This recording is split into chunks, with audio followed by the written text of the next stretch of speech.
Olá, tudo bem? Esta é a nossa terceira aula de Cristologia. Bom, como já foi apresentado, para nós entendermos a respeito de Jesus Cristo, da sua pessoa e da sua obra, precisamos vê-lo de forma completa.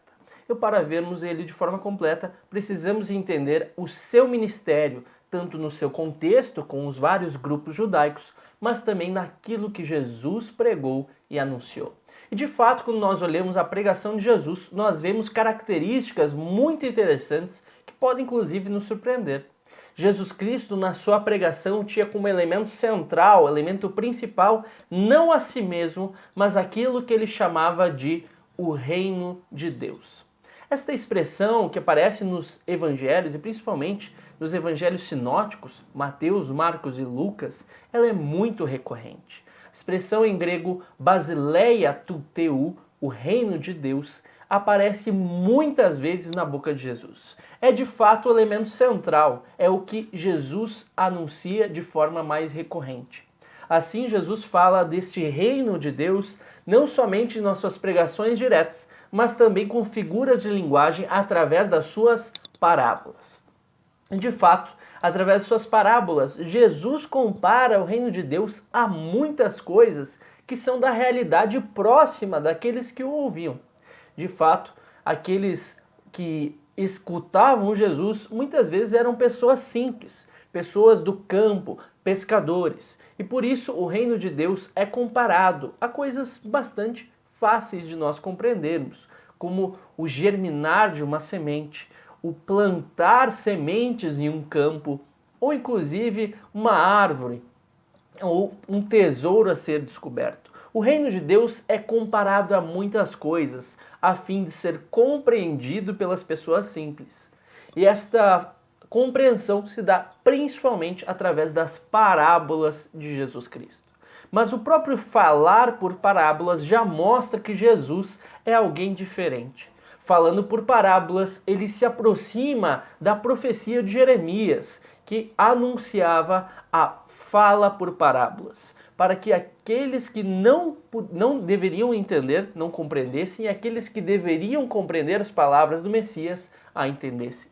Jesus Cristo fala por parábolas, tanto para ser compreendido, como para não ser compreendido. Ele fala por parábolas para anunciar verdades que não eram plenamente entendidas e que deveriam ser compreendidas progressivamente. E de fato, a própria pessoa de Jesus Cristo não foi plenamente entendida pelos seus discípulos ao longo do seu ministério.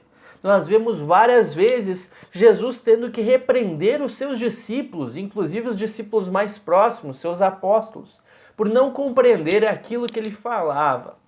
Um exemplo é Pedro, que chega a indicar que não deixaria que as pessoas fizessem mal a Jesus Cristo, quando não estava compreendendo que era necessário que Jesus viesse a morrer.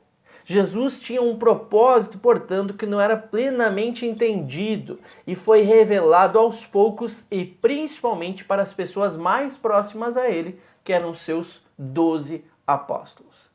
De fato, nós vemos esta progressão na revelação, principalmente após a ressurreição de Jesus Cristo. Após sua ressurreição, ele apresenta no caminho de Emaús aos seus discípulos tudo que havia sido escrito nas Escrituras sobre ele. E depois abre o entendimento dos seus discípulos para que entendessem o que estava escrito sobre ele na lei de Moisés e nos profetas, ou seja, no Antigo Testamento.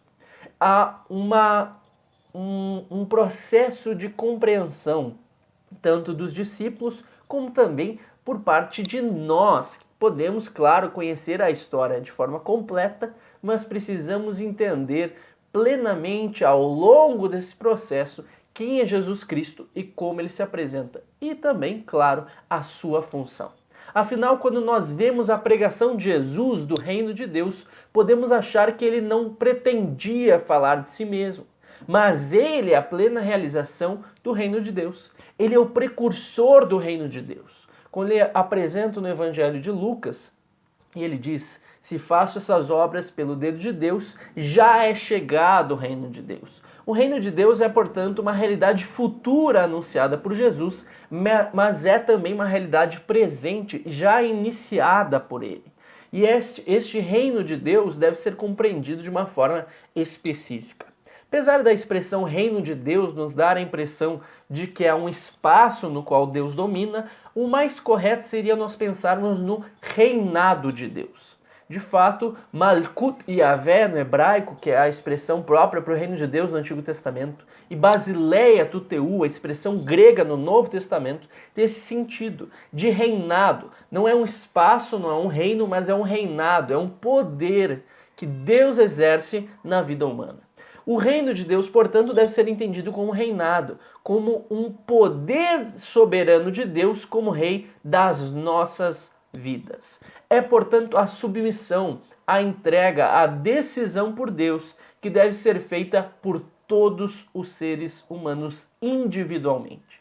O reino de Deus, portanto, não é um reino político a ser implantado no mundo. Não é a libertação dos judeus do domínio romano. O reino de Deus é algo que se realiza dentro de cada um de nós e se realizará plenamente no fim dos tempos, quando Jesus voltar e esse reino se apresentar na Nova Jerusalém. Assim, nós entendemos que a pregação de Jesus ela é escatológica, ou seja, ela fala das últimas coisas, do fim dos tempos, mas ela também é uma pregação para o momento específico, para o hoje, para o presente. É um desafio de escolha, é um desafio para que nós venhamos a seguir Jesus Cristo, entendendo que já hoje precisamos nos submeter à vontade de Deus, trazer o reino de Deus futuro ao hoje através das nossas vidas. E esse elemento pode ser compreendido, por exemplo, através do batismo. Jesus Cristo, pelos evangelhos, pelo que nós podemos conhecer, não batizou ninguém, mas ele mesmo se permitiu ser batizado por João Batista. Seu batismo é um momento muito especial, não somente porque ali se apresenta a Trindade, ele, Jesus, sendo batizado por João, a voz no céu do Pai e o Espírito Santo descendo como pomba. Mas o batismo também é especial porque ele marca a unção de Jesus Cristo, ele marca a obra de Jesus. Ali Jesus é apresentado como o Filho amado do Pai, ali ele é entendido como o Messias esperado. E da mesma forma que Jesus se batizou, nós também devemos nos batizar.